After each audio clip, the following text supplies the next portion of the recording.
दोस्तों, क्या आप सोच सकते हो एक पेंटिंग की कीमत एक प्राइवेट जेट या शायद एक पूरे आइलैंड जितनी हो सकती है। बात हो रही है उस दुनिया की जो सिर्फ आर्ट और लग्जरी लवर के लिए बनी है। देखो, आर्ट की दुनिया हमेशा से ही एक मिस्ट्री रही है। कहीं ये एक शौक है तो कहीं $1 बिलियन का गेम। तो गाइस, वेलकम अगेन सीको के ऑफिशियल शो डेली पंच में। और आज हम बात करने जा रहे हैं एक ऐसे मास्टरपीस की जो ना सिर्फ दुनिया की सबसे महंगी पेंटिंग है बल्कि उसकी एक अपनी अलग ही कहानी है। तो आइए डाइव करते हैं आर्ट, लग्जरी और इन्वेस्टमेंट की इस मजेदार कहानी में।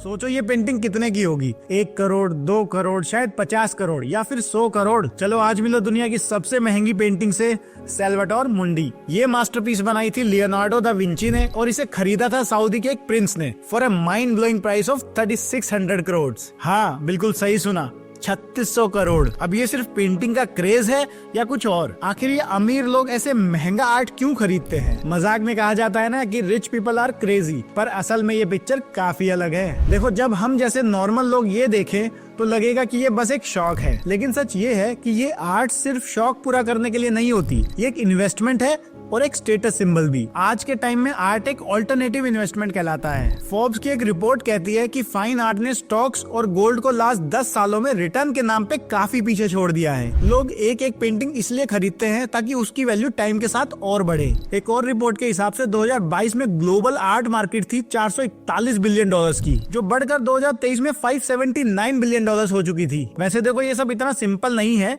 आर्ट की दुनिया इतनी साफ नहीं होती। ये पेंटिंग्स क्रिमिनल्स के लिए भी एक परफेक्ट ऑप्शन बन जाती है, एनोनिमस ट्रांजैक्शंस के लिए। देखो, बताता हूँ ये कैसे होता है। काफी सारी कंट्रीज में लॉ कहता है कि कोई भी इंसान बिना अपना नाम बताए किसी एजेंट के थ्रू आर्ट कलेक्शन खरीद सकता है। तो अब कोई भी कैश में एक बहुत महंगी पेंटिंग खरीदेगा, उसकी एग्जैक्ट वैल्यू किसी को नहीं पता है, क्योंकि एंटीक एंड टाइम के साथ साथ उसका दाम बढ़ता जाता है। बस फिर क्या, पेंटिंग बेच दो और ब्लैक मनी वाइट बन गई। आर्ट के वर्ल्ड में स्कैम्स और क्राइम्स काफी कॉमन है। पर देखो, सब लोग नेगेटिव भी नहीं होते।